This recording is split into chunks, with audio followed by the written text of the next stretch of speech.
తెలంగాణను వదిలినా తెగులు పోలేదా?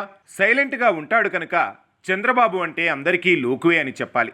అవతలివాడు గొంతు చించుకొని అరిచినా, తప్పుడు మాటలు మాట్లాడినా, అసత్య ప్రచారం చేసినా, తన ఇంట్లో ఆడవారిపై విషం చిమ్మినా కనీసం తొనకని బెనకని వ్యక్తిత్వం చంద్రబాబుది. అయితే తెలంగాణ రాష్ట్రంలో తెలుగుదేశం పార్టీకి క్యాడర్ ఉన్నా, బలం ఉన్నా కూడా అదే క్రమంలో తెలంగాణ రాష్ట్రంలో భారతీయ జనతా పార్టీ బలంగా బరిలో ఉన్నా, ఆంధ్రాలో భారతీయ జనతా పార్టీ కూటమిలో భాగమైనా కూడా చంద్రబాబు ఎందుకు అక్కడ రాజకీయాన్ని పక్కన పెట్టేసి పూర్తి ఫోకస్ ఆంధ్రప్రదేశ్పై, ఆ రాష్ట్ర అభివృద్ధిపై పెట్టారు. అయితే అక్కడ తెలుగుదేశం పార్టీ సార్వత్రిక ఎన్నికల్లో పోటీలో లేకపోయినా, మరోపక్క రాజకీయం చేయకపోయినా ఆ పార్టీ అధినేత చంద్రబాబుని ఆధారంగా చేసుకోకపోతే పాపం అక్కడ ఉన్న భారాస పార్టీకి పూట గడవటం లేదు.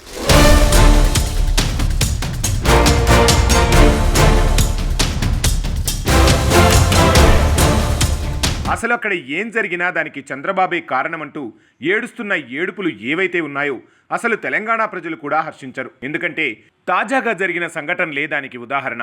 ఓ మీడియా ఛానల్ కేటీఆర్పై లో గ్రేడ్ థంబ్నెయిల్స్ పెడితే దానికి చంద్రబాబే కారణమని బీఆర్ఎస్ నేతలు ఏకంగా ఆ ఛానళ్లపై దాడికి దిగి తమ పిరికిపంద చర్యని చూపించారు. అసలు లీడర్ల వ్యక్తిత్వ హననాలు చేయించే వ్యక్తి చంద్రబాబే అయితే ఈ పార్టీకి రాజకీయాలు చాలా మారిపోయి ఉండేవి. ఆయన గురించి బీఆర్ఎస్ నేతలకు బాగా తెలిసినా సాఫ్ట్ టార్గెట్ కాబట్టి నోరు పారేసుకోవడం ప్రారంభించారు. జగదీష్ రెడ్డి దగ్గర నుంచి అందరూ చంద్రబాబుని నిందిస్తున్నారు.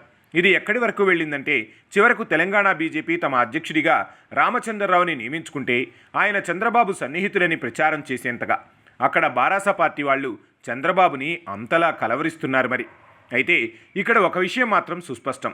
2028 ఎన్నికల్లో ఏ పార్టీ అధికారంలోకి వస్తుంది అన్న మాట పక్కన పెడితే ఖచ్చితంగా తెరాసకు మాత్రం అవకాశం లేదు. ఎందుకంటే ముందు అక్కడ ప్రజలు గులాబీ పార్టీని అస్సలు నమ్మడం లేదు.